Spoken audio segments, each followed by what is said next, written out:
जय जय रघुवीर समर्थ। गणेश शारदा चैव सद्गुरु सज्जनस्तथा आराध्य दैवतं गुह्यं सर्वमे रघुनंदन। कृपा कटाक्षाचे किरणे मोह समुद्राचे आटणे घडे जय त्या श्रीकृष्णे बंधू तया ते श्रीराम।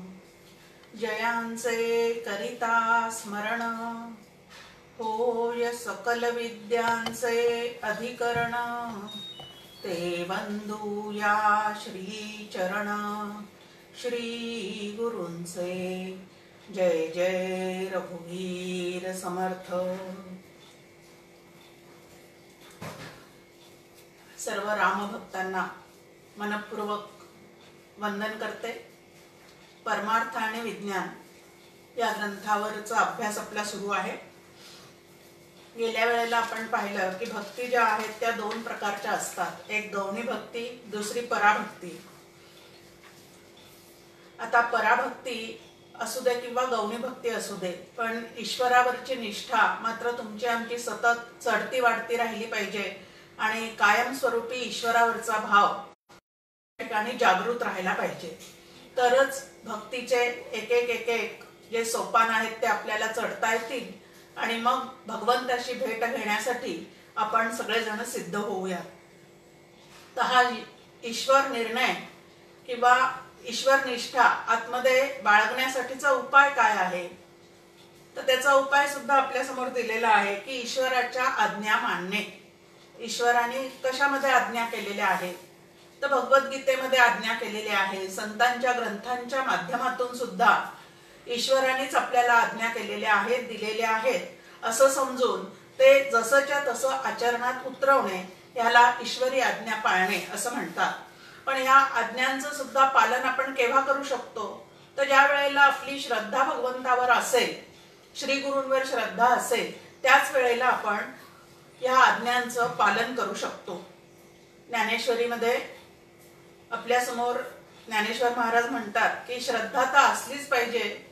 श्रद्धा, भाव, प्रेम, निष्ठा आणि अभ्यास हे परमार्थशास्त्रामध्ये अत्यंत परवलीचे असे शब्द आपल्या समोर ठेवलेले आहेत आणि त्याच प्रमाणे आपल्या अंतःकरणातला भाव जो आहे तो त्या पद्धतीने सतत जागता राहिला पाहिजे। आणि श्रद्धा आहे, आपण म्हणतो की माझी भगवंतावर श्रद्धा आहे, पण ती भोळी भावडी श्रद्धा। आता श्रद्धेचे सुद्धा अनेक प्रकार आपल्या समोर ठेवलेले आहेत।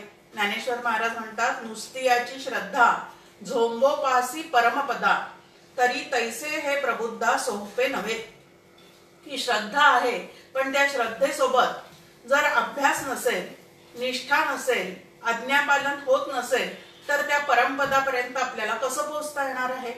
मग ही श्रद्धा जी आहे, श्रद्धा म्हणजे नेमकं काय आहे, तर सातत्याने आपण पाहतो की श्रद्धा म्हणजे काय, तर बुद्धीमध्ये झालेला जो सत्याचा निश्चय, अगदी 100% झालेला, ठामपणे झालेला असा जो निश्चय, त्याला श्रद्धा असं म्हटलेलं आहे।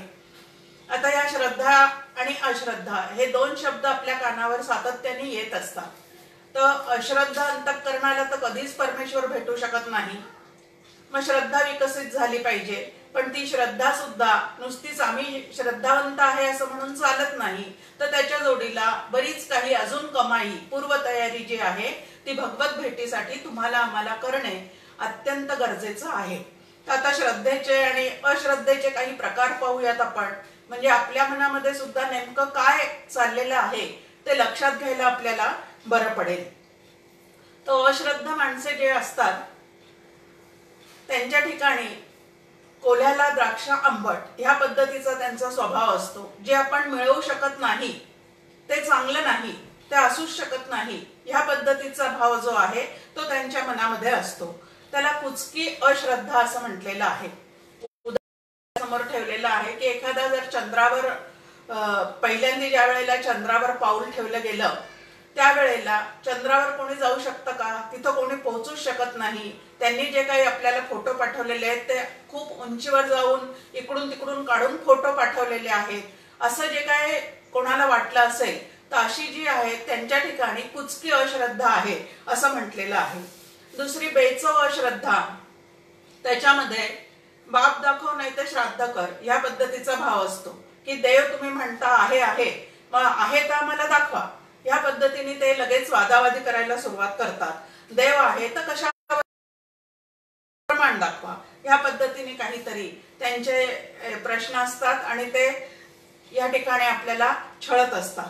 त्यानंतर अंधळी अश्रद्धा की देव धर्म अध्यात्म त्यानंतर परमात्मा नावाचं जे काय तत्व एकदम झूट आहे या पद्धतीचा भाव त्या ठिकाणी असतो. मग आता ह्या तर गोष्टी जे श्रवण करायला आता या ठिकाणी बसलेले आहेत त्यांच्याजवळ अजिबातच नाहीत.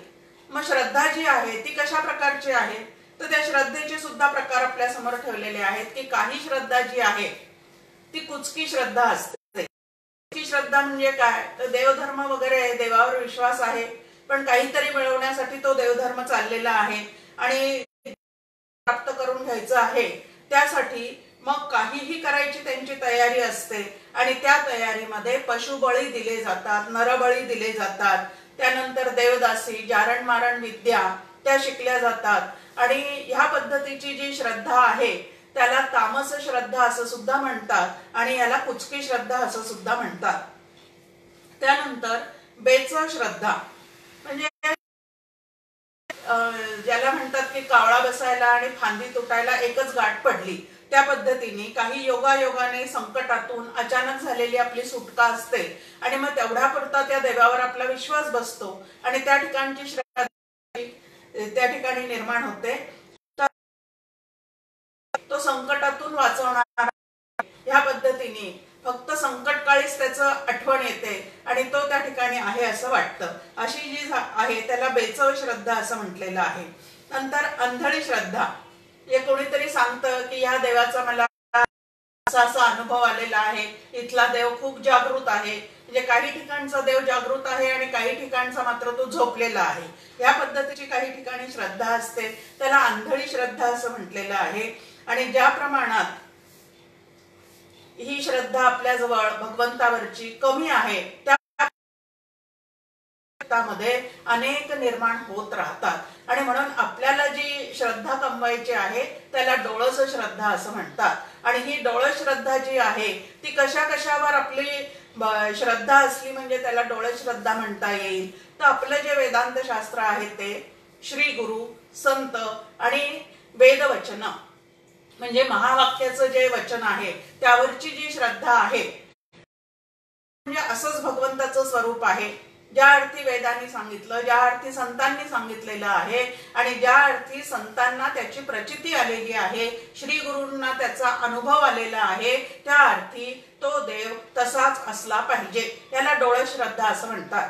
आता ही डोळस श्रद्धा सुद्धा अगदी सुरुवातीला जी आहे ती श्री गुरूंवर संतांवर आपल्याला जी श्रद्धा ठेवावी लागते त्यामध्ये आपल्या प्रचितीपेक्षा त्यांना आलेल्या प्रचितीवरच जास्त विश्वास ठेवावा लागतो आणि याला डोळस श्रद्धा असं म्हणतात. डॉक्टर काका अजून एक प्रकार आपल्या समोर ठेवतात की एक वेळ कुचकी बेचव श्रद्धा असली तरी चालेल पण विकृत श्रद्धा ज्याला म्हणतात ती विकृत श्रद्धा असू नये तर डोळस श्रद्धा असावी आणि त्या डोळस श्रद्धेचा विकास करत करत आपण पुढे पुढे जात राहावं. संत ग्रंथांचा अभ्यास करता करता ज्या वेळेला आपली बुद्धी शुद्ध आणि स्वच्छ होत जाते त्यावेळेला या सगळ्या संत वचनावर आपला विश्वास बसायला लागतो. बुद्धी ज्या प्रमाणात शुद्ध त्या प्रमाणात शास्त्रावर सुद्धा पूर्ण विश्वास बसतो, श्री गुरूंवर पूर्ण विश्वास बसतो आणि मग परमार्थाचा जो मार्ग आहे तो आपला पुढे पुढे जात राहतो. तर परमार्थामध्ये पूर्णपणे आत्मनिवेदन भक्तीपर्यंत आपल्याला जो प्रवास करायचा आहे त्या प्रवासामध्ये श्रद्धा नावाची गोष्ट आपल्या ठिकाणी भरपूर असली पाहिजे आणि या श्रद्धेतूनच नंतर निष्ठा नावाची गोष्ट तयार होते आणि त्या निष्ठेमध्ये भगवंत जे बोलतो ते, जे सांगतो ते, श्री गुरूंनी ज्या आज्ञा दिल्या त्या भगवंतांनीच दिलेल्या आहेत. म्हणजे थोडक्यात नो अपील, ते जे सांगतील ते मला करायला पाहिजे तरच मी या क्षेत्रामध्ये पुढे जाऊ शकते असा पूर्ण विश्वास अंतःकरणामध्ये बाळगून ज्या वेळेला आपण भक्ती मार्गामध्ये प्रवेश करतो त्यावेळेला ईश्वर निष्ठा, श्री गुरु निष्ठा जी आहे ती आपल्या ठिकाणी जोपासली जाते, सांभाळली जाते.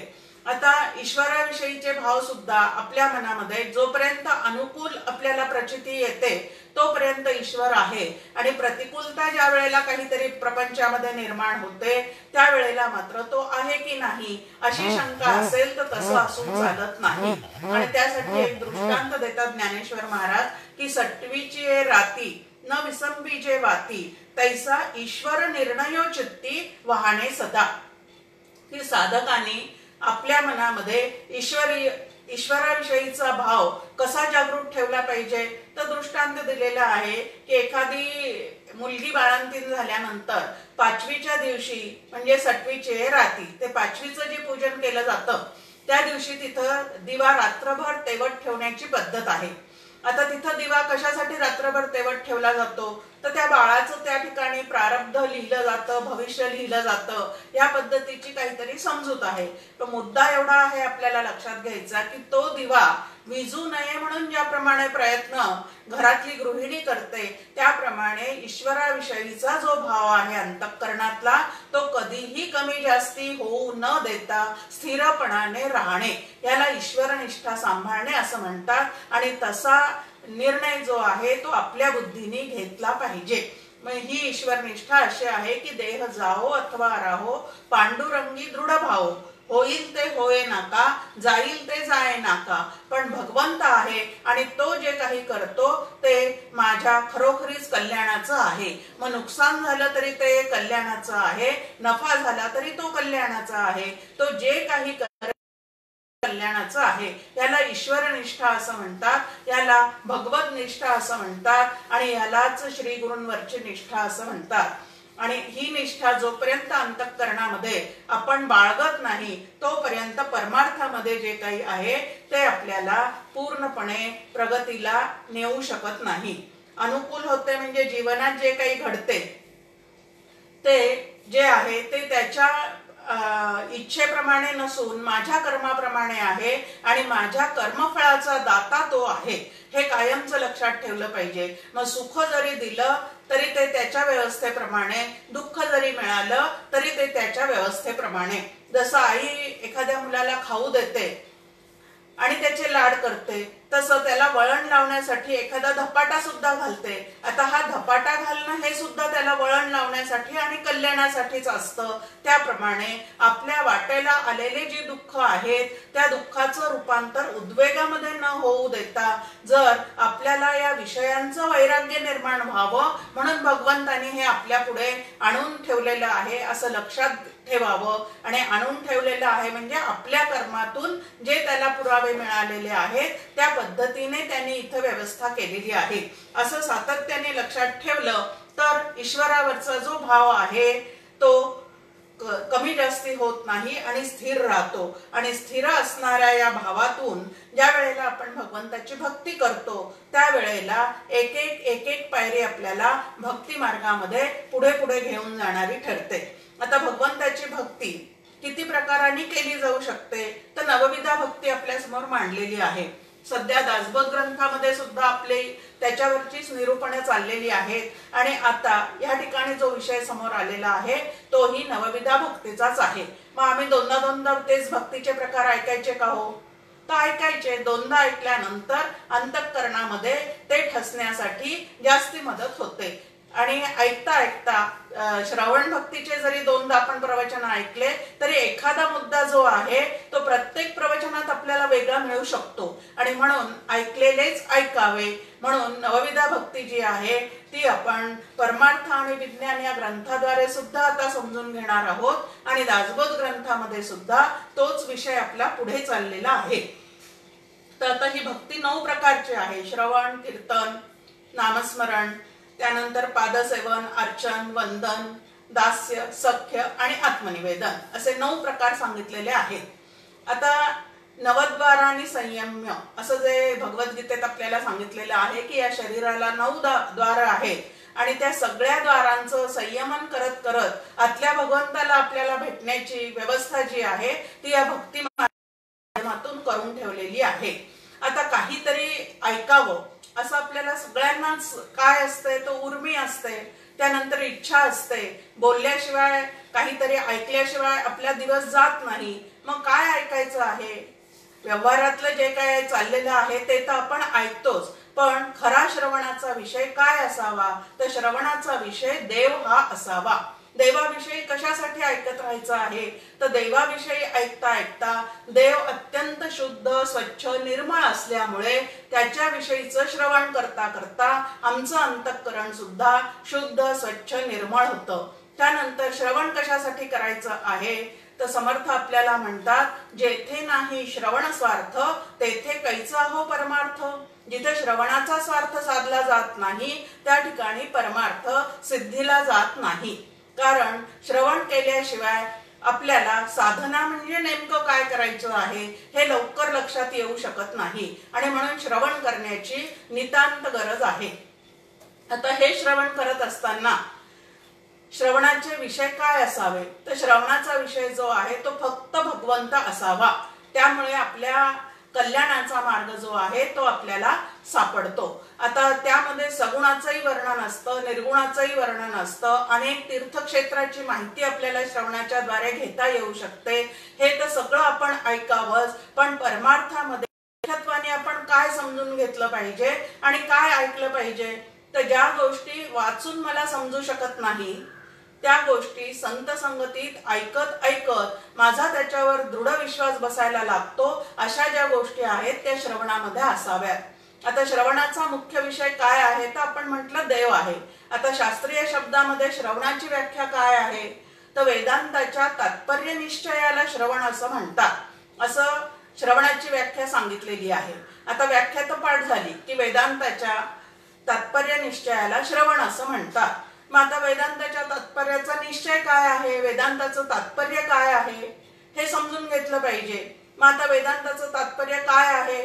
तर ब्रह्म सत्य, जगन मिथ्या, जीवो ब्रह्मैव नापराहा, हे वेदांताचं तात्पर्य आहे. की हजारो ग्रंथ त्या अध्यात्मावर आपल्या समोर या ठिकाणी उपलब्ध आहेत. या सगळ्या ग्रंथाच्या माध्यमातून आपल्या समोर काय मांडणी केलेली आहे, कशाची मांडणी केलेली आहे? तर ब्रह्म नावाचा जो खरा देव आहे. आता ब्रह्माला खरा देव असं का म्हणायचं? कारण जे अखंड टिकणार आहे त्याला सत असं म्हणतात, आणि ते कायमचं असतं म्हणून ते खरं आहे. आणि जे येतं आणि जातं ते मात्र अलीकडचं असतं, आणि म्हणून एक राम आहे खरा, तिकडे आमची गुरु परंपरा, असं समर्थ रामदास स्वामी आपल्या समोर मांडून ठेवतात. की एक देव खरा आहे आणि आमची गुरु परंपरा जी आहे ती तिकडं आहे. मग आता तो खरा देव म्हणजे ब्रह्म. हे ब्रह्म जे आहे त्याला खरा देव, मुख्य देव असं म्हटलं जातं. आणि म्हणून श्रवणाचा विषय काय असावा? तर ब्रह्म म्हणजे काय, त्यानंतर जग म्हणजे काय, माया म्हणजे काय, ईश्वर म्हणजे काय, जीव म्हणजे काय, हे 5 विषय जे आहेत ते मुख्यत्वाने श्रवणाचे असावेत. आता जीव जो आहे तो वास्तविक पाहता ब्रह्म असताना त्याला ईश्वराची उपासना करण्याची, ईश्वराची भक्ती करण्याची का बरं या ठिकाणी वेळ आलेली आहे? याचं कारण काय आहे हे संत संगतीमध्ये समजून घ्यावं. की मी जर ब्रह्मरूप आहे, आनंद रूपच आहे, तर माझ्या वाटेला दुःख कशामुळे येते? तर भगवंताच्या विस्मरणामुळे या ठिकाणी मला काय होत आहे? तर दुःख जे आहे ते सतत अनुभवाला येत आहे. आणि मग भगवंताचं स्मरण करण्याचे उपाय काय काय आहे? हे भगवंताचं स्वरूप म्हणजे नेमकं काय आहे, किती प्रकारचे त्याचे स्तर आहेत. मागच्या प्रवचनात आपण ते स्तर पाहिलेले आहेत की ब्रह्म, त्यानंतर ईश्वर, त्यानंतर सगुण साकार देव, या पद्धतीचे भगवंताचे अनेक स्तर आपल्या समोर ठेवलेले आहेत. मुख्य परमेश्वर एकच आहे, पण आपल्या समजुतीसाठी म्हणून त्याचे अनेक स्तर संतांनी, ऋषी मुनींनी आपल्या समोर मांडून ठेवलेले आहेत की जेणेकरून उपासना करण्यास आपल्याला बळ प्राप्त व्हावं, धैर्य प्राप्त व्हावं. मग आता भगवंत सगुण पण आहे, निर्गुण पण आहे. ब्रह्म नावाचं तत्व जे आहे ते निर्गुण निराकार आहे. ईश्वर नावाचं जे तत्व आहे ते सगुण निराकार आहे. आणि भगवंताचे सगळे अवतार जे आहेत ते सगुण साकार आहेत. हे सगळे अवतार एका ईश्वराचेच असतात. आणि ह्याच अवतारांच्या नंतर मूर्ती तयार होतात आणि मूर्ती पूजेपासून आपल्या परमार्थाला सुरुवात होते. मग श्रवणाचा विषय काय आहे? तर तीर्थक्षेत्राचे महिमे ऐकावेत, अवतार चरित्र ऐकावेत, त्यानंतर ब्रह्म, ईश्वर, जग माया आणि जीव या संबंधीचा जो उहापोह आहे तो सातत्याने श्रवण केल्याशिवाय आपल्याला परमार्थामध्ये पुढे जाता येत नाही। आपण पाहतो की तुकाराम महाराज घ्या किंवा जनाबाई बघा, त्यांचे अभंग पाहिल्यानंतर तो त्यामध्ये पूर्णपणे भरून राहिलेला आहे। आता कुठल्या युनिव्हर्सिटीमध्ये जाऊन यांनी हे श्रवण केलेलं आहे, कुठल्या परीक्षा दिलेल्या आहेत, कुठल्या पदव्या यांनी घेतलेल्या आहेत, तर यातलं एकही त्यांनी केलेलं नाही। मग त्यांची प्रगती ही जी परमार्थामधली झालेली आहे की ज्यांना वेदांत शास्त्राचा अर्थ सुद्धा पूर्णपणे अवगत झाला होता, त्याचं कारण काय आहे? तर त्याचं कारण एकच आहे, हयातीत असणाऱ्या संतांची सतत कीर्तन आणि प्रवचन त्यांनी ऐकलेली आहेत आणि जे ऐकलेलं आहे त्यावर पूर्ण विश्वास ठेवून, श्रद्धा ठेवून आपल्या आचरणामध्ये ते साधना उतरवण्याचा प्रयत्न केलेला आहे। नाहीतर श्रवणामध्ये अनेक पद्धतीच्या साधना ऐकायच्या, प्रक्रिया ऐकायच्या, पण ऐकून जर त्या तिथं सोडलेल्या असतील तर माझी परमार्थामध्ये प्रगती होईल का? गमतीने डॉक्टर काका नेहमी खंदारकर महाराजांचं एक उदाहरण देतात की खंदारकर महाराजांच्या कीर्तनाला, प्रवचनाला अफाट गर्दी असायची आणि गर्दी खूप असायची आणि नंतर कीर्तनानंतर, प्रवचनानंतर त्यांचं दर्शन घेण्यासाठी म्हणून रांगा लागलेल्या असायच्या।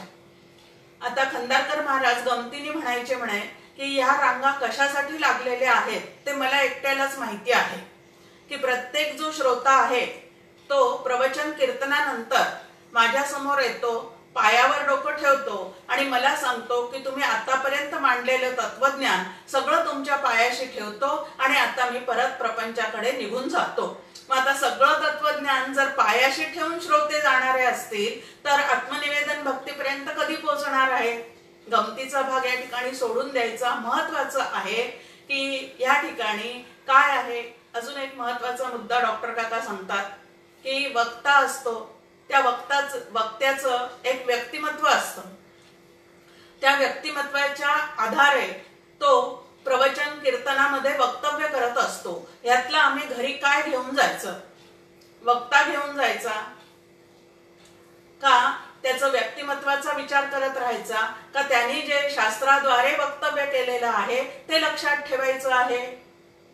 तर लक्षात ठेवायचं जे काही आहे ते त्यांनी केलेले वक्तव्य लक्षात ठेवायचं आहे, त्यांनी सांगितलेल्या साधना पद्धती लक्षात ठेवायच्या आहे आणि त्या अंतःकरणात साठवून आपल्याला पुढे जायचं आहे। पण आपली नेमकी फजिती जी काही होते त्या ठिकाणी की तो वक्ता कसा आहे, मग दिसायला कसा आहे, मग त्याचा पेहराव कसा आहे, त्यानंतर तो बोलतो कसा, तो चालतो कसा, इकडंच आपलं जास्त लक्ष असतं आणि तो सांगतो काय हे मात्र त्या ठिकाणी पूर्णपणे आपलं विस्मरण झालेलं असतं। मग श्रवण करताना काय केलं पाहिजे? तर श्रवण करत असताना अत्यंत सजगतेने, अत्यंत आवडीने आपण श्रवणाला बसलं पाहिजे। परमपूज्य मंदाताई सांगतात की अध्यात्माचं श्रवण ज्या ठिकाणी चाललेलं असतं त्या ठिकाणी घड्याळ अजिबात ठेवू नये। घड्याळाकडे लक्ष न ठेवता श्रोत्याने आणि वक्त्याने त्या ठिकाणी एकत्र आलं पाहिजे, इतकी ती आत्मचर्चा जी आहे ती रंगली पाहिजे।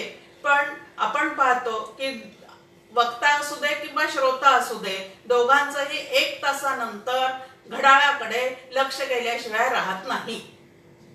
मग आता अत्यंत आवडीने आपण ऐकत असू, आता व्यवहारात आपण पाहतो की ज्या डायनिंग टेबलावर गप्पा चाललेल्या असतात किंवा कोणी आपल्या घरी अतिथी आलेला असेल, मैत्रीण आलेली असेल आणि तिला पोचवायला ज्या वेळेला आपण दारापर्यंत जातो त्यावेळेला पोचवताना आधी बाय बाय करण्यामध्ये किती वेळ चालला जातो आणि किती गप्पा होतात, तिकडं मात्र आपलं कधी लक्ष नसतं की वेळ कसा निघून जातो। पण प्रवचनाचा 1 तास कधी संपतो इकडं मात्र आपलं जरूर लक्ष असतं आणि असं अध्यात्मशास्त्राचं श्रवण करताना असू नये। कारण अत्यंत आवडीने ऐकण्याचा हा एक महत्वाचा भाग आहे आणि जितकं आवडीने, सजगतेने आपण ऐकू तितकं ते अंतःकरणामध्ये बिंबलं जाईल आणि अंतःकरणामध्ये संतांचे विचार बिंबल्याशिवाय प्रत्यक्षात साधना काय करायची हे आपल्या लक्षात येऊ शकत नाही। आणि म्हणून श्रवण कसं करावं तर अत्यंत सजगतेने करावं। आता दुसरा एक भाग आहे की श्रवण करत असताना वक्ता अनेक तऱ्हेचे उदाहरणं देत असतो ऐकणाऱ्याला वाटतं की हे त्यांनी बहुतेक माझ्यावरूनच सांगितलं, त्यांना बहुतेक माझ्या अंतःकरणातले कळलेलं असेल, माझे दोष त्यांना कोणीतरी सांगितलेले असतील आणि म्हणूनच त्यांनी या ठिकाणी ते मांडलेले आहेत. या पद्धतीने ते ऐकत असतानाच तिथं आपली चिडचिड होत असेल तर त्याला सुद्धा समर्थ म्हणतात की असे श्रोते जे असतात क्रोधे करी चिंचिन, आणि त्याला समर्थ म्हणतात होत असता श्रवण देहासा आले उणेपण क्रोधे करी चिंचिन तो एक. पुढे काय ते दासबोधामध्ये पाहून घ्यावं, मी काही तो शब्द उच्चारत नाही. की तो एक काय आहे तो की क्रोधाने जो चिडचिड करतो, आपल्याला लावून काय पद्धतीने घ्यायचं हे ज्याच्या लक्षात येत नाही तो श्रोता जो आहे तो उपयोगाचा नाही. दुसरा एक श्रोत्याचं लक्षण सांगितलेलं आहे की बसलेला श्रवणामध्ये दिसतोय, म्हणजे सभेमध्ये बसलेला दिसतोय, शरीर त्याचं सभेमध्ये आहे पण मन मात्र ऐकत असताना त्याचं तिसरीकडे चाललेलं आहे. असं जरी असलं तरी सुद्धा त्या ठिकाणी त्या श्रवणाचा काही फायदा होणार नाही. तिसरा महत्वाचा भाग आहे की भरपेट जेवण करून, पुरणपोळीचं जेवण करून जर आम्ही श्रवणाला येऊन बसलेले असू तर श्रवण करता करता आधीच तो विषय अंतःकरणाला फारसा भावत नाही, शास्त्र म्हणले की डोकं जड होतंय, मुंग्या येतात, ह्या पद्धतीने आपण तक्रारी करतो. आणि असं भरपेट जेवण करून ज्या वेळेला श्रवणाला येऊन बसतो त्यावेळेला तिथं डुलकी आल्याशिवाय राहत नाही, कारण सुस्ती आलेली असते आणि सुस्ती आली की डुलकी येते. आणि त्या डुलक्या घेत घेत ज्या वेळेला आम्ही प्रवचन ऐकतो त्यावेळेला, ज्या वेळेला क्षणभर आम्ही झोपतो त्यावेळेला महत्वाचं जे वाक्य आहे ते निरूपण करता करता सुटून गेलेलं असतं आणि मग अर्धवट काहीतरी ऐकतो आणि मग मनन करताना आमची त्या ठिकाणी फजिती होऊन जाते. म्हणून झोप न येता श्रवण करणं ही खूप महत्वाची एक गोष्ट या ठिकाणी आहे. आणि करमणूक म्हणून श्रवण करायचं नाही. त्यानंतर या ठिकाणी म्हटलेलं आहे की सात्विक श्रवण, श्रवणाचे 3 प्रकार आपल्या समोर ठेवलेले आहेत. एक राजस श्रवण, एक नेमकं श्रवण कुठलं करायचं आहे तर सात्विक श्रवण करायचं आहे. म्हणजे देवाच्या कथा ऐकायच्या, देवाचे पराक्रम ऐकायचे, भक्तवत्सलता त्याची कशी आहे तेही अनेक कथांमधून जाणून घ्यायचं. आणि हे सगळं जाणून घेतल्यानंतर माझ्यासाठी मी कुठल्या प्रकारची साधना व्यवस्थित करू शकतो याचा सुद्धा त्या ठिकाणी आपण आपल्या ठिकाणी अभ्यास करायला शिकलं पाहिजे. मग श्रवणाचा विषय काय आहे तर श्रवणाचा विषय देव आहे. आणि तो देव किती प्रकारचा आहे तर सगुण साकार, निर्गुण निराकार आणि सगुण निराकार हे देवाचे जेवढे प्रकार आहेत तेवढे प्रकार ऐकायचे. त्यानंतर कुठल्या देवाच्या अनुसंधानात राहून माझ्या ठिकाणचा कुठला भाग मला बाजूला करता येणार आहे आणि त्याच्याविषयीचा भाव मला कशा पद्धतीने हळूहळू हळू दृढ करता येणार आहे हाही अभ्यास श्रवणाच्या माध्यमातून आम्ही करून घेऊ शकतो. मग ईश्वराची कीर्ती ऐकायची, त्याचे गुण ऐकायचे, त्याचे पराक्रम ऐकायचे. त्यानंतर त्याचं चरित्र ऐकता ऐकता मी नेमका कुठे कसा त्याच्यातले गुण घेऊ शकतो ते सुद्धा मी काय करायचं आहे तर अभ्यास करायचा आहे. समर्थ म्हणतात ऐसे हे सारेचे ऐकावे परी सार शोधून घ्यावे. की सगळं काही ऐकण्याचा प्रयत्न करायचा आहे पण तो करत असताना त्यातलं सारभूत जे आहे की जे मला साधनेत उतरवता येणार आहे, जे मला भक्ती मार्गामध्ये पुढे जाण्यासाठी उपयोगाला आणता येणार आहे तेवढं जे आहे ते सार त्यातलं घ्यायचं आणि असार जे काही वाटतंय ते मला त्यातून टाकता आलं पाहिजे. श्रवण करत असताना इथे सांगितलेलं आहे की श्रवण कोणासारखं करावं तर परीक्षित राजासारखं करावं. आपण म्हटलं की तात्पर्याचा निश्चय होणे याला श्रवण असं म्हणतात. आणि वेदांताचा तात्पर्य निश्चय काय आहे तर ब्रह्म सत्य जगन मिथ्या जीवो ब्रह्मैव नापराहा. जितकं जास्ती आमचं श्रवण होत जाईल तितकं ब्रह्माविषयीची सत्यता अंतःकरणाला पटली पाहिजे आणि जगन मिथ्यात्वाचा निश्चय सुद्धा हळूहळू हळू आमच्याकडनं होत गेला पाहिजे. असं जर घडत गेलं तर जीव ब्रह्मरूप कसा आहे ते समजून घेण्याची आमची जी मानसिक तयारी आहे, बौद्धिक तयारी आहे, ती श्रवण करता करता होऊन जाते. आता श्रवण कसं करावं तर परीक्षित राजासारखं करावं. आयुष्यात एकदाच त्यांनी भागवत सप्ताह केलेला आहे आणि ऐकलेला आहे आणि एकदाच भागवत ऐकून तो पूर्णपणे मुक्तीला पोहोचलेला आहे, म्हणजे मुक्ती त्यांनी मिळवलेली आहे. आम्ही किती भागवत सप्ताह ऐकतो, किती शिबिरं अटेंड करतो, किती सीडीज घरामध्ये आणून ठेवलेल्या आहेत, किती तऱ्हेचे प्रवचन ऐकतो, पण एवढा सगळा पसारा जमा करून सुद्धा अंतःकरणातला पसारा जोपर्यंत आमचा उपद्व्याप केलेला, कचरा करून ठेवलेला इत्यादी गोष्टींचा जो पसारा आहे तो जोपर्यंत बाजूला करत नाही तोपर्यंत या श्रवणाचा मला पाहिजे तसा उपयोग मला माझ्या जीवनामध्ये करता येणं शक्य नाही. निरूपणी हे सद्वृत्ती होते, स्थलत्याग होता सवेची जाते. समर्थ म्हणतात की सगळे श्रोते कसे असतात तर निरूपण चाललेलं असताना हे अगदी बरोबर आहे, मला सुद्धा असंच या ठिकाणी करायचं आहे, हे अगदी तिथं पटलेलं असतं. पण घरी जाईस्तोवर यातल्या कितीतरी गोष्टी ज्या आहेत त्या विस्मरणात गेलेल्या असतात आणि असं विस्मरण झालं की मग जे करायला पाहिजे ते माझ्याकडनं होऊ शकत नाही. आणि म्हणून श्रवण करताना अत्यंत जबाबदारीने, सजग अंतःकरणाने, सुस्ती येऊ न देता, डुलकी लागू न देता ते आम्ही करायला शिकलं पाहिजे. तर त्या श्रवणाचा नक्कीच आपल्याला परमार्थामध्ये प्रगती साधण्यासाठी भरपूर उपयोग होऊ शकतो. वास्तविक पाहता ज्याचं यथार्थ श्रवण झालेलं आहे, यथार्थ वक्त्याकडून झालेलं आहे, त्याला पुढच्या भक्ती करण्याची सुद्धा गरज पडत नाही. जर तो साधन चतुष्टय संपन्न असेल आणि संतांची वचनं, श्री गुरूंची वचनं जर त्याच्या कानावर पडली तर कानावचनाची भेटी असं म्हटलेलं आहे की त्याच क्षणी तो काय होऊन जाऊ शकतो तो ब्रह्मरूप होऊन जाऊ शकतो. म्हणजे त्याला देव भेटल्याचा आनंद मिळून जाऊ शकतो. पण ज्या अर्थी आम्हाला तसं होत नाही त्या अर्थी आम्हाला भरपूर श्रवण करावं लागेल. आता हे श्रवण किती काळ करायचं आहे, कुठपर्यंत करायचं आहे असे सुद्धा प्रश्न आमच्या मनामध्ये असतात. तर निर्गुण परब्रह्म अंतरी बिंबेपर्यंत श्रवण करण्याची तुम्हाला आम्हाला नक्की गरज आहे आणि ते श्रवण मग तेच तेच करावं लागलं तरी हरकत नाही. कारण तेच तेच ऐकणं आणि मनावर बिंबवण्याचा प्रयत्न करणे ह्यालाच तर अभ्यास असं म्हटलेलं आहे. मग परीक्षित राजासारखं श्रवण करावं अशी आपल्या समोर या ठिकाणी मांडणी आहे. दुसरी भक्ती जी आपल्या समोर ठेवलेली आहे ती कीर्तन भक्ती म्हटलेली आहे. आता प्रबोधनाचे 4 प्रकार आहेत. त्यामध्ये पुराण, कीर्तन, प्रवचन आणि पाठ असे 4 प्रबोधनाचे प्रकार सांगितलेले आहे. आता पुराणामध्ये जे काही आपण श्रवण करतो त्यामध्ये भगवंताचं एक विलोभनीय रूप, आता तो चतुर्भुज आहे, अष्टभुजा आहे इत्यादी तऱ्हेचं त्याचं भव्य दिव्य रूपाचं वर्णन त्या ठिकाणी आमच्या समोर केलेलं असतं. आता ते करत असताना त्यामध्ये वेदांत सुद्धा मांडलेला असतो.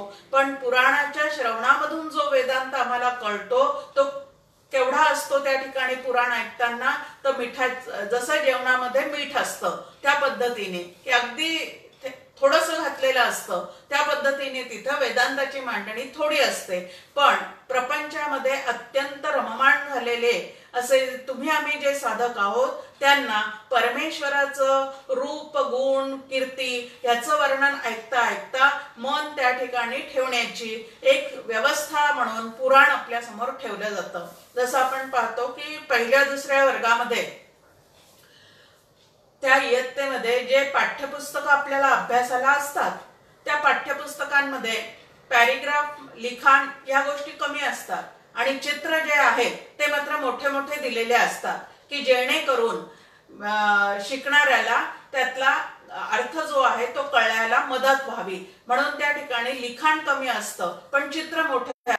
पुराणामधला प्रकार जो आहे तो ह्या पद्धतीचा आहे. सुरुवात तिथूनच करायची आहे की इकडं तिकडं आमचं भटकलेलं जे मन आहे, अनेक नामरूपामध्ये गुंतलेलं जे मन आहे ते आधी पुराणातले भगवंताचे वर्णन ऐकून त्याच्या वर्णनाचा मनावर त्या ठिकाणी ठसा उमटवून घेऊन इतर नामरूपात अडकलेली आमची अंतःकरण वृत्ती भगवंताच्या नामरूपाच्या ठिकाणी आणण्याचा प्रयत्न जो आहे तो पुराणामध्ये केलेला असतो. पण आता पहिल्या दुसऱ्या वर्गात जसं आपण पाहिलं की पाठ्यपुस्तकामध्ये चित्र मोठे आणि लिखाण कमी असतं, पण जसजसं आपण मोठ्या वर्गात जातो तसतसं चित्र त्यातले कमी होत जातात आणि लिखाण जे आहे ते भरपूर होत जातं. त्याच पद्धतीने इकडं सुद्धा की नंतर आपण कीर्तन ऐकतो. आता कीर्तनामध्ये सुद्धा त्या ठिकाणी कथेचाही भाग असतो आणि अध्यात्म निरूपणाचा सुद्धा भाग असतो. म्हणजे कथेसोबत अध्यात्म निरूपण असं दोन्ही पद्धतीने कीर्तनामध्ये मांडलं जातं. मात्र या कीर्तनाचा सुद्धा विषय काय आहे तर भगवंताची कीर्ती गाणे, याला कीर्तन करणे असं प्रामुख्याने म्हणतात. आता कीर्ती गायची तुम्हाला आम्हाला सवय आहे की नाही? भरपूर सवय आहे सगळ्यांना आपल्याला. पण कीर्तीचा विषय काय आहे आपल्या कीर्तीचा विषय आहे मी माझा प्रपंच कसा केला. आपल्या कीर्तीचा विषय आहे माझे नातवंड कसे आहे. आपल्या कीर्तीचा विषय आहे मी माझा जो काही व्यवसाय निवडलेला आहे त्यामध्ये मी कशी भरारी घेतलेली आहे. कीर्तनाचा विषय आहे राजकारण. ह्या पद्धतीने कीर्तीचे विषय जे आहेत ते आपले जे आहेत ते सगळे आपल्याला बहिर्मुख करणारे आहेत. पण परमार्थामध्ये जी कीर्ती गायची आहे त्या कीर्तीचा विषय एकमेव भगवंत असावा की जेणेकरून स्वतःचं जे काय कीर्तन स्वतःविषयी चाललेलं आहे ते बंद होत जावं आणि भगवंताविषयीची कीर्ती, भगवंताविषयी वाणीला बोलण्याची सवय लावून घेणे आणि वाणीवर संस्कार करणे यासाठी कीर्तन भक्ती सांगितलेली आहे. कीर्तन भक्तीचा अजून एक उद्देश आहे, जे जे काही आपण ऐकलेलं आहे ते ऐकलेल्या गोष्टी आपल्या अंतःकरणामध्ये रुजाव्यात, ठसाव्यात म्हणून आपण जे भगवंताविषयी ऐकलेलं आहे ते इतरांना सांगण्याचा प्रयत्न करणे. असं जर सातत्याने झालं म्हणजे जे कानाने ऐकलेलं आहे ते वाणीद्वारे जर आपण बोलत राहिलो तर त्याचा परिणाम म्हणून ऐकलेल्या गोष्टी अंतःकरणामध्ये रुजण्यासाठी त्याचा खूप उपयोग होतो. आणि म्हणून सगळ्यात पहिल्यांदी काय करायचं आहे तर आपलं कीर्तन भक्ती साध्य होण्यासाठी घरातले जे श्रोते आहेत त्यांच्या समोर बसून भगवंताचे काय सांगायचे आहे तर पूर्णपणे कथा कीर्ती आपण जे ऐकलेलं आहे ते त्यांना ऐकवायचं आहे. इतर गोष्टी तर आपण कितीतरी ऐकवतोच की नाही प्रपंचातल्या त्यांना एकमेकांना. त्याऐवजी काय करायचं आहे आपण पाहतो सातत्याने की शंकर आणि पार्वती या दोघांचे जे संवाद आपण पाहतो त्यामध्ये असं आहे की पार्वती शंकराला प्रश्न विचारते अध्यात्माविषयीचे आणि शंकर जे आहेत ते तिला त्याचे उत्तर देतात. त्या कथेवरूनच आपल्याला लक्षात द्यायला हरकत नाही की पती पत्नीचा संवाद कशा पद्धतीचा असावा तर त्यामध्ये अध्यात्म निरूपण सुद्धा असावं. सतत प्रपंच निरूपण जे आहे ते करून करून चिंता करत आपल्या डोक्याचा भुगा करण्यापेक्षा आपल्या मनाला अंतःकरणाला जास्तीत जास्त आनंद देणारी गोष्ट जर कुठली असेल तर ती भगवंताचं कीर्तन ही आहे. आणि म्हणून आपुलिया सुखस्वार्था केलीच करावी हरिकथा असं या ठिकाणी समर्थांनी आपल्याला सांगितलेलं आहे. या कीर्तनामध्ये आता जे कीर्तन कला म्हणून करतात आणि शिकतात कीर्तन त्यांना त्या ठिकाणी नृत्य आलं पाहिजे. त्या ठिकाणी त्यांना अधूनमधून श्रोत्यांना जागं ठेवण्यासाठी गजर करावा लागतो. सर्वामुखी मंगल बोलवावे अशी आज्ञा असल्यामुळे अधूनमधून नामाचा उच्चार करावा लागतो. त्यावेळेला त्यांना गाण्याचं अंग असलं पाहिजे, त्यांना कथा रंगवण्याचं अंग असलं पाहिजे, त्यांना अभिनयाचं पाहिजे. कारण सर्व गोष्टींना मनसोक्त असा वाव आहे आणि अनेक पद्धतीने म्हणजे अभिनयाद्वारे त्यानंतर नामस्मरणाच्या अधूनमधून पूर्णपणे गजर करत करत त्या सगळ्या श्रोत्यांना मंत्रमुग्ध करण्याची कला जी आहे ती कीर्तनामध्ये असते. आणि म्हणून कथा आणि कथेच्या जोडीला निरूपण, एखाद्या संतांचा अभंग घ्यायचा, त्या अभंगाला साजेसं निरूपण करायचं आणि त्या निरूपणाला साजेशी अशी एखादी कथा सांगून तो विषय जो आहे तो श्रोत्यांच्या अंतःकरणावर बिंबवायचा. याला कीर्तन कला असं म्हणतात. अहो पण आम्हाला ही कीर्तन कला कशी साधता येईल? अहो आपण मनाशी आपल्या किती संवाद करतो, मग आपल्याच मनाशी आपण संवाद करायचा आणि भगवंताची कीर्ती आपणच आपल्या आत सातत्याने गायची आणि आपल्या कानाने ती ऐकत राहायची. याला सुद्धा कीर्तन भक्तीच असं म्हणतात. ती व्यक्तिगतरित्या सुद्धा आपली आपल्या ठिकाणी करता येते आणि म्हणून श्रवणानंतर कीर्तन, जे कानाने ऐकलेलं आहे ते वाणीद्वारे इतरांना सांगणे, याला कीर्तन भक्ती असं म्हणतात. आणि ही भक्ती केल्याने जो विषय आपण ऐकलेला आहे तो अंतःकरणामध्ये धारण करून ठेवण्याची जी शक्ती आहे, धारणा शक्ती ज्याला म्हणतात, ती विकसित होत जाते. आणि म्हणून भगवंताविषयी बोलण्याचा सातत्याने काय करावा तर अभ्यास करावा. तत्श्रवणम नंतर तत्कथनम हा भाग आपल्या समोर ठेवलेला आहे. आणि म्हणून श्रवण भक्ती नंतर कीर्तन भक्ती जी आहे तीही तुम्ही आम्ही केली पाहिजे. आणि कीर्तनामध्ये श्रवणामध्ये की कीर्तनाचे विषय सुद्धा काय आहे तर भगवंताचं चरित्र सांगत असताना त्या चरित्रातला कुठला भाग आपण श्रोत्यांना सांगू शकतो समजून आणि कुठला भाग घेऊ शकतो ते सुद्धा श्रोत्यांच्या मनावर जे आहे ते बिंबवण्याचा प्रयत्न केला पाहिजे. भक्तांच्या कथा सांगून भक्ती कशी चढती वाढती करता येईल तेही सांगितलं पाहिजे. भगवंताची भक्तवत्सलता कशी आहे ती सुद्धा त्यामध्ये सांगण्याचा प्रयत्न केला पाहिजे. म्हणजे समोर असणाऱ्या साधकांना आपण सुद्धा भगवंताच्या त्या वत्सलतेचा लाभ घ्यावा असं मनापासून वाटलं पाहिजे. या पद्धतीने गुरु परंपरेने कीर्तन करण्याची जी काय भक्ती आहे ती तुम्ही आम्ही साध्य केली पाहिजे. आणि कीर्तन भक्तीचा जो आचार्य आहे ते नारद महामुनी असं आपल्या समोर आहे की कीर्तन करणारे सततम कीर्तयंतो माम असं त्या नारदांचं वर्णन आहे की सदैव कीर्तन करतात, गुणसंकीर्तन करतात आणि भगवत कार्यासाठीच ते कीर्तन करतात. आपण पाहतो की इकडं जातात तिकडं जातात, मग त्यांना कळीचा नारद मुनी असं आपण म्हणतो की ते लावालाव्या करतात. तर त्यांनी केलेली लावालावी सुद्धा जगाच्या कल्याणाचीच असते, हे महत्वाचं आहे. मग त्यांच्या वाणीचा विषय काय आहे तर भगवंताचंच कीर्तन कीर्ती गाणे, भगवंताचं कार्य करण्यासाठीच वाणीचा उपयोग करणे हे त्या नारदांचं जसं पूर्णपणे जीवन आहे त्यामध्येच ते जीवन व्यतीत करतात. त्या पद्धतीने भगवंताचं कीर्तन करण्याची जी कला आहे ती तुम्ही आम्ही साध्य केली पाहिजे. त्यानंतरची तिसरी भक्ती आपल्या समोर आहे त्याला स्मरण भक्ती असं म्हणतात. आता पहा, ज्याच्याविषयी ऐकलं ज्याच्याविषयी बोललं असं दोनदा तीनदा झाल्यानंतर ती गोष्ट आपल्या सहजच पूर्णपणे लक्षात राहून जाते आणि लक्षात राहिलेल्या गोष्टीची अधूनमधून सतत आठवण होते, म्हणजे त्याचं स्मरण होतं. आता या स्मरण भक्तीमध्ये आपल्याला नामस्मरण सांगितलेलं आहे. कोणाविषयी आपण ऐकलं, देवाविषयी ऐकलेलं आहे. कोणाविषयी बोललेले आहोत तर देवाविषयी बोललेले आहोत. मग त्या देवाचं सतत स्मरण आपल्या ठिकाणी राहावं म्हणून आपल्या समोर नामस्मरण भक्ती दिलेली आहे.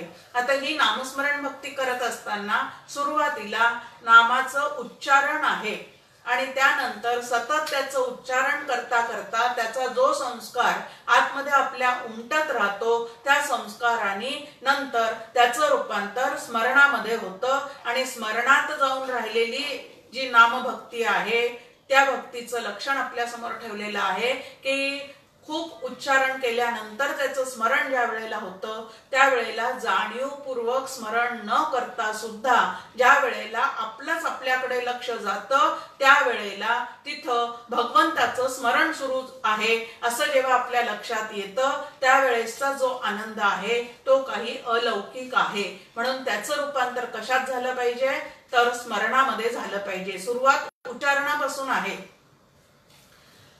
परमपूज्य डॉक्टर काकांचं एकदा प्रवचन होतं. गोंदवलेकर जे भक्त होते त्यांच्या समोर ते प्रवचन चाललेलं होतं आणि त्या प्रवचनामध्ये एक खूप महत्वाचं असं वाक्य त्या प्रवचनामध्ये काका बोलले आणि ते म्हणजे नाम फक्त स्वरयंत्रामध्ये ठेवू नका.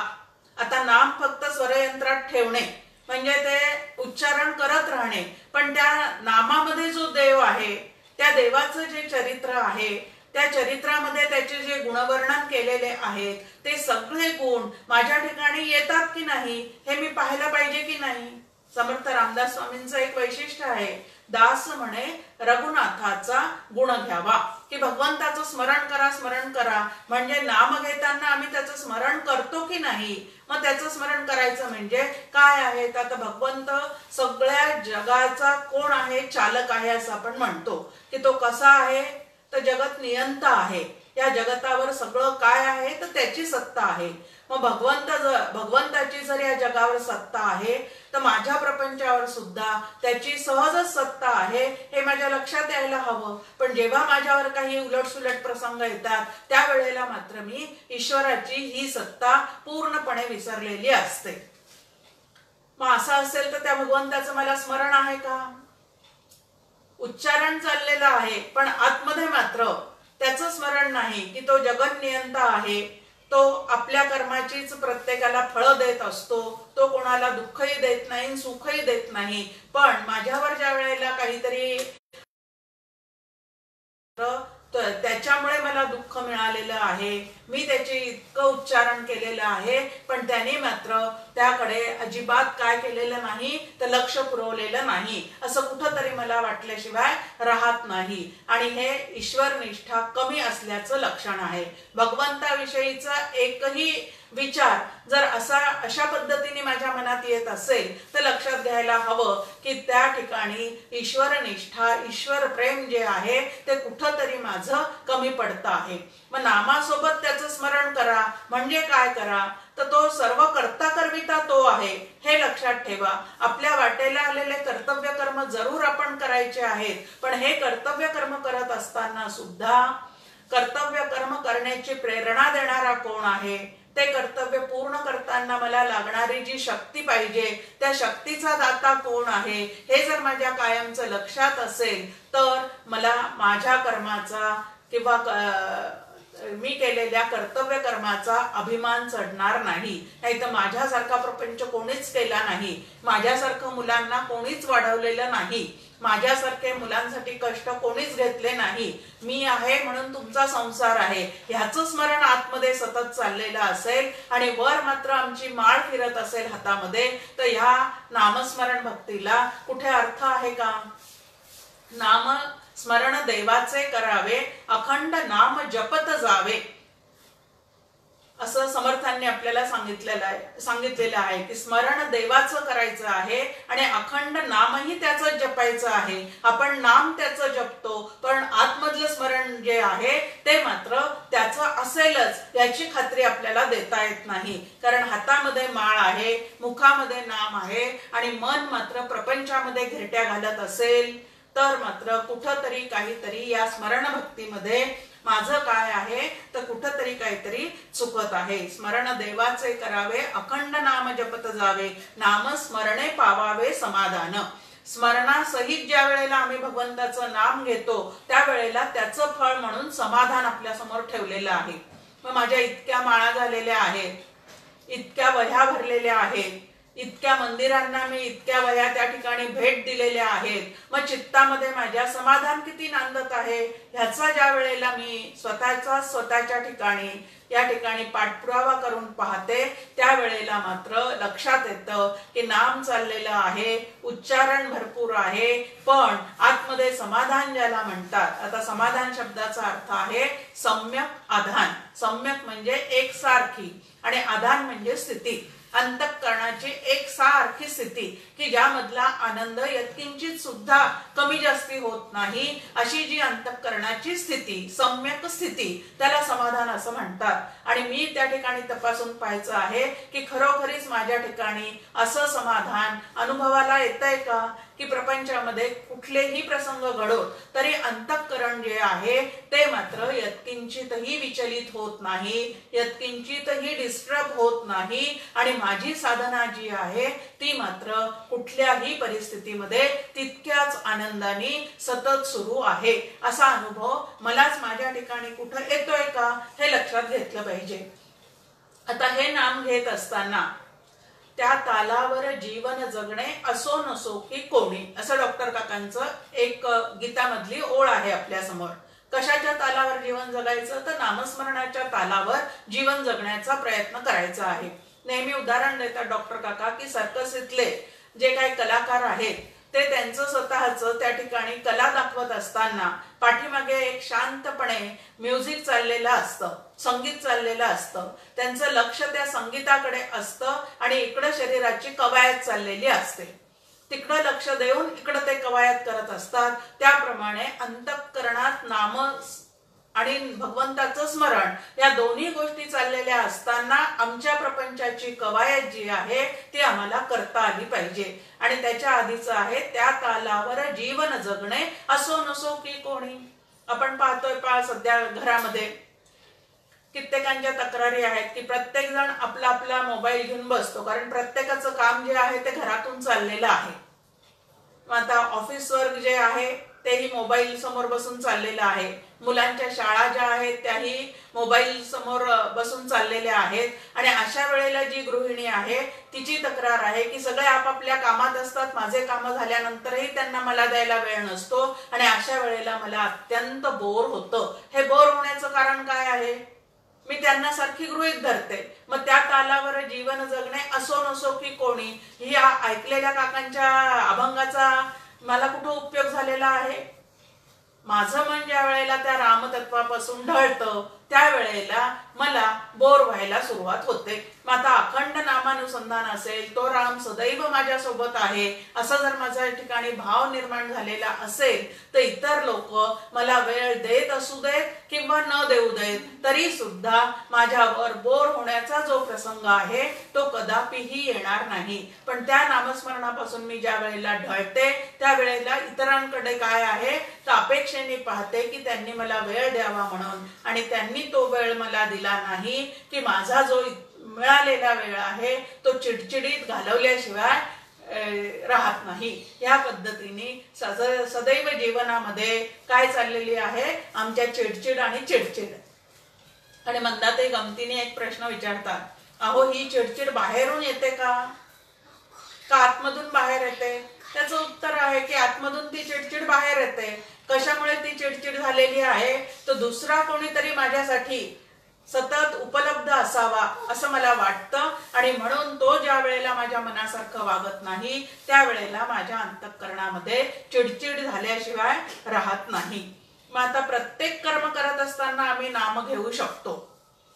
सगळ्या संतांचे हरिपाठाचे जर आपण अभंग पाहिले तर त्यामध्ये त्या हरिपाठाच्या अभंगामध्ये असोनी संसारी जिव्हे वेगू करी, की संसारात राहून तुम्ही नामस्मरणाच्या साह्याने जर जिव्हेला वेग दिलेला असेल तर आपला प्रपंच सुद्धा अत्यंत आनंदाने आपल्याला करता येतो आणि हा संसारासारखा महाशत्रू सुद्धा जिंकता येतो असं सगळ्या संतांनी स्वतःचे अनुभव सांगून ठेवलेले आहेत. पण जिव्हेला वेग देण्याचं सुद्धा आमच्या जवळ कला आहे बरं का. पण तो जिव्हेला वेग आमच्या केव्हा येतो? एक तर इतरांना सूचना देताना वेग आलेला असतो जिव्हेला, क्रोध आतमध्ये खूप आल्यानंतर जिव्हेला वेग आलेला असतो, त्यानंतर मनात इतरांविषयी काही बोलायचं असेल, निंदा करायची असेल तर त्यावेळेला आमच्या जिव्हेला वेग आलेला असतो, आमच्या प्रपंचाची कीर्ती गाताना आमच्या जिव्हेला वेग आलेला असतो. पण भगवत नाम घेताना मात्र तो वेग कुठं कमी पडतो काही कळत नाही. आणि ते नाम आमचं कसं चाललेलं असतं त्याला नेहमी आपल्या समोर एक दृष्टांत आहे की आता आले पहा गणपतीचे वगैरे सजावटीचे दिवस आले, त्यावेळेला ती सजावट करत असताना एक माळ दिव्याची लावलेली असते सगळ्या ठिकाणी आणि त्या दिव्याच्या माळ्यामध्ये काय असतं, एक दिवा लागला की त्याच्या पुढचा दिवा विझलेला दिसतो आणि हे असं इतक्या वेगाने फिरतं त्यामुळे ते दिसायला खूप छान दिसतं. पण आमचं नामस्मरण जर असं चाललेलं असेल की आता श्रीराम जयराम जय जयराम असं म्हटलं आणि दुसऱ्या क्षणी लगेच कुठली तरी सूचना दिली, परत श्रीराम जयराम जय जयराम म्हटलं की परत मनामध्ये काहीतरी प्रपंचाचा विषय आला, या पद्धतीने जर आमचं नामस्मरण तुटक तुटक चाललेलं असेल तर ते आतमध्ये त्या नामात असणाऱ्या नामाशी कधी एकरूप होणार आहे. आणि त्या नामीशी जर मला एकरूप व्हायचं असेल तर मला अखंड तैल धारावत ह्या पद्धतीने नामाकार अंतःकरण वृत्ती करण्याचा अभ्यास करावा लागेल. आता खूप महत्वाचं आहे की एक नाम वरवर घेतलेलं असतं त्याला वरवरचे नामस्मरण असं म्हणतात आणि असं वरवरचे नामस्मरण करून आम्हाला कधीही भगवंत भेटण्याची शक्यता नाही. गमतीने परमपूज्य डॉक्टर काका म्हणतात, आम्हा लोकांना काही गोष्टीची सवय लागलेली आहे आणि ती सवय कशी की आला प्रसंग घाल जपात, आला प्रसंग घाल जपात. म्हणजे काय करायचंय तर रामकृष्ण हरी म्हणायचं आहे सारखं, परंतु त्या प्रसंगामुळे कृष्ण हरी म्हटलं आणि तो प्रसंग खोडून टाकला. पण रामकृष्ण हरीचा मात्र आम्ही विचारच कधी केला नाही, तर आमचं मन तद्रूप कधी होणार आहे? नाम नामीचा अभेद झाला पाहिजे असं सातत्याने आपल्याला नामस्मरण भक्ती करणाऱ्यांना सांगितलं जातं. आता हे नाम म्हणजे काय आणि नामी म्हणजे काय? छान दृष्टांत आपल्या समोर. आपल्या घरी फ्रीज असतं, त्या फ्रीज मध्ये आपण काही ट्रे मध्ये पाणी भरून ठेवतो वरच्या फ्रीझरमध्ये. मग त्या ट्रे मध्ये ते भरून ठेवल्यानंतर त्या बर्फाचे सुंदर सुंदर आकाराचे असे खडे आपल्या समोर तयार होतात. आता ते जे पाण्याचं हे झालेलं आहे, पाणी घन झालेलं आहे आणि त्याचे खडे निर्माण झालेले आहेत, त्याला आपण बर्फ असं म्हणतो. आता बर्फाचा नामी कोण आहे? थोडासा विचार करायचा तर पाण्याशिवाय बर्फ होऊ शकत नाही, म्हणजे त्या बर्फाचा नामी जो आहे आतला तो पाणी आहे. तसं मग आता नाम घेत असताना आपल्याला थोडासा विचार करून लक्षात घेता येतो की ज्या वेळेला मी नाम घेते, म्हणजे नामधारक ज्या वेळेला आपल्या वाणीने नामस्मरण करतो, नामाचं उच्चारण करतो, त्यावेळेला चैतन्याच्या सत्तेशिवाय त्याच्या मुखातून नाम येऊ शकतं का? चैतन्याच्या सत्तेशिवाय अंतःकरणाला नाम घेण्याचं का? चैतन्याच्या सत्तेशिवाय त्या नामावर विचार केला जातो का? मग ज्या ज्या वेळेला आम्ही नाम घेतो, ज्या वेळेला नाम घ्यावं असं आमच्या ठिकाणी स्फुरण निर्माण होतं किंवा ज्या ज्या वेळेला नामीचं चिंतन आम्ही करतो, त्यावेळेला सदैव ते चैतन्य जे आहे ते त्या नामधारकासोबत सदैव असतं आणि ह्याच चैतन्याला नामी असं म्हणतात. मग वाच्यार्थाने तो राम असतो, लक्ष्यार्थाने ब्रह्म असतो. वाच्यार्थाने कृष्ण असतो, लक्ष्यार्थाने ब्रह्म असतो. वाच्यार्थाने देवी असते, लक्ष्यार्थाने ब्रह्म असते. या पद्धतीने नाम आणि नामी म्हणजे काय तर बर्फ आणि पाणी यामध्ये जसा यत्किंचित सुद्धा फरक नाही, तसा नामधारक, नाम आणि नामी यामध्ये यत्किंचित सुद्धा फरक नाही. जीवात्मा नाम घेतो, कोणाचं नाम घेतो तर ईश्वरात्म्याचं नाम घेतो आणि या दोघांनाही सत्ता कोणाची आहे तर परमात्म्याचीच आहे. त्या परमात्म्याच्या सत्तेच्या स्मरणासह ज्या वेळेला नामधारक नाम घेतो, त्यावेळेला नाम त्या ठिकाणी झालेला असतो. एकाला वरवरचं नामस्मरण असं म्हणतात की विचार न करता नुसतं राम राम राम राम म्हणत जायचं, आणि एकाला शास्त्रशुद्ध पद्धतीने केलेलं नामस्मरण असं म्हणतात. त्या ज्ञानेश्वर महाराजांचा एक छान अभंग आपल्या समोर आहे, समाधी साधन संजीवन नाम. या नामाचा उपयोग कसा आहे तर नाम घेता घेताच तुम्हाला आम्हाला अत्यंत आनंद प्राप्त होतो आणि समाधी सुखाचा त्या ठिकाणी अनुभव येतो.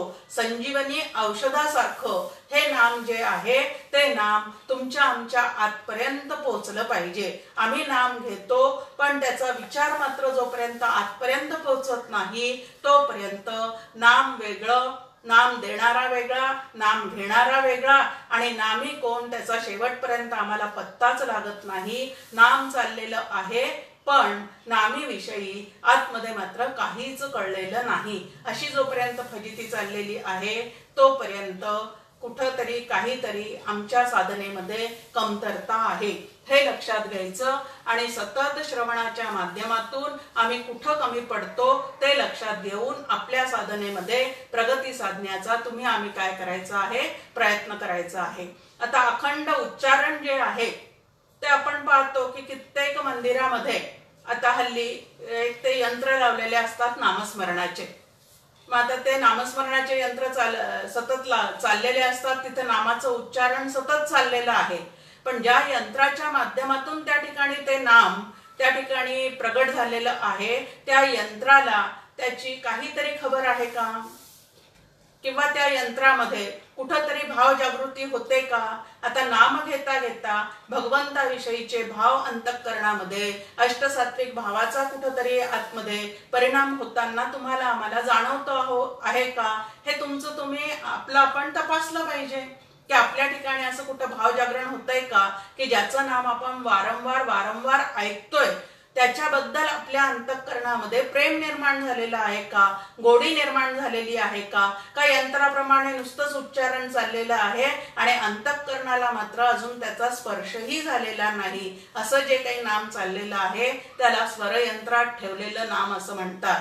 आणि अजपाजप कशाला म्हणतात तर जाणीवपूर्वक उच्चारणही आता थांबलेलं आहे, पण सुरुवातीच्या काळात जे जाणीवपूर्वक उच्चारण भगवंताच्या स्मरणासहित केलेलं आहे त्याचा परिणाम म्हणून आता जाणीवपूर्वक उच्चारण न करता सुद्धा जेव्हा माझंच माझ्याकडे काही वेळेला लक्ष जातं त्यावेळेला आतमध्ये भगवंताचं स्मरण नामस्मरण चाललेलं आहे हे लक्षात येणं ह्याला अजपाजप असं म्हणतात. मग उच्चारणापासून तर अजपाजपापर्यंत तुम्हाला आम्हाला काय करायचं आहे तर नामाच्या माध्यमातून प्रगती साधायची आहे. आणि ही प्रगती करण्यासाठी सुरुवात उच्चारण आहे, पण त्या उच्चारणासोबत भगवंताचं स्मरण म्हणजे त्याच्या भगवंताचं स्मरण म्हणजे तो सर्वव्यापी आहे, तो सर्वज्ञ आहे, तो सर्व कर्ता करविता आहे, मला सांभाळणारा सुद्धा तोच आहे. ह्या विश्वासाने ज्या वेळेला आमचं नाम चाललेलं आहे त्यावेळेला चित्ताचं समाधान जे आहे ते त्या ठिकाणी वाढतं राहतं. आता हे नाम आम्ही सतत घेऊ शकतो का असा एक प्रश्न आपल्या समोर आहे की आमचं सगळं दिवसभराचे कर्म करत असताना आम्ही हे नाम घेऊ शकतो का. आता बँकेमधला कॅशियर कॅश मोजत असताना हे नाम घेऊ शकेल का, रस्त्यावर खूप गर्दी असताना गाडी चालवत असताना आम्ही कोणी नाम घेऊ शकू का, या पद्धतीचे प्रश्न आमच्या समोर असतात. किंवा भाजीमध्ये तिखट मीठ घालत असताना जर नामस्मरणाकडे लक्ष लागलेलं असेल तर तिथं तिखट मीठ कमी जास्ती पडेल. मग आता नामस्मरण अखंड करावा असं संत सांगतात आणि असे आमचे दिवसभरातले जे व्यवहार आहे त्यामध्ये तर ते सतत होऊ शकत नाही, पण त्याला सुद्धा संत आपल्या समोर युक्ती सांगतात की दिवसभर आपल्याला कर्तव्य कर्म करायचे आहेत त्यावेळेला प्रभाते मनी सुरुवातीला त्याचं चिंतन करून ठेवा, त्याचं स्मरण करून ठेवा, त्याचं नाम उठल्या उठल्या घ्या. त्यानंतर मध्ये जेव्हा केव्हा फुरसत मिळेल त्यावेळेला परत त्याची आठवण करा, परत त्याचं नाम घ्या आणि सगळे कर्म संपल्यानंतर रात्री झोपताना सुद्धा परत त्याचं नाम घेण्याचाच प्रयत्न करा, ते आठवण्याचा प्रयत्न करा. असं तिन्ही त्रिकाळ संध्या जसं करतात तसं तिन्ही त्रिकाळ जर आमचं नामस्मरण चाललेलं असेल तर मधला जो काही वेळ आमचा कामामध्ये जातो त्यावेळेला सुद्धा ते स्मरण उच्चारण न करता सुद्धा आतमध्ये जरूर चाललेलंच असतं असा विश्वास त्या ठिकाणी ठेवायचा आहे. आणि किती छान पद्धतीने संतांनी आपल्याला सांगितलं, राम म्हणे भोगी त्यागी, की राम म्हणे ग्रासोग्रासी, की जेवताना त्याचं स्मरण करा, कुठलेही भोग भोगत असताना सुरुवातीला त्याचं स्मरण करा, कुठलंही काम करत असताना त्याचं स्मरण करा. असं जर अखंड त्याच्या स्मरणात राहण्याची सवय ठेवून आम्ही आमच्या जीवनातले सगळे व्यापार करत तर हे व्यापार करत असताना सुद्धा त्याचं अनुसंधान टिकल्यामुळे अंतःकरणाला समाधानाचा अनुभव जो काही आहे तो नक्की येऊ शकतो. आणि म्हणून मुखी नाम हाती मोक्ष ऐसी साक्ष बहुतांची, नामस्मरण ह्या साधनेला एक परिपूर्ण साधना असं म्हणतात. गोंदवलेकर महाराज तर नामालाच अवतार म्हणतात आणि कलियुगामध्ये सर्वश्रेष्ठ साधन जर तुमच्या आमच्यासाठी काय ठेवलेलं असेल तर ते नामस्मरण हे साधन ठेवलेलं आहे. त्याला वयाची अट नाही, त्याला जातीची अट नाही, त्याला काळवेळेची अट नाही, त्याला सोवळ्या ओळ्याची सुद्धा अट नाही. अखंड जे करू शकतो असं साधन जर कलियुगात कुठलं असेल तर ते नामस्मरण आहे. आणि त्या नामस्मरण भक्तीमध्ये रंगून जाऊन समाधानापर्यंत तुम्ही आम्ही आपली प्रगती साधू शकतो. पुढच्या भक्ती जे आहेत त्या पुढच्या गुरुवारी पाहण्याचा प्रयत्न करू. जय जय रघुवीर समर्थ.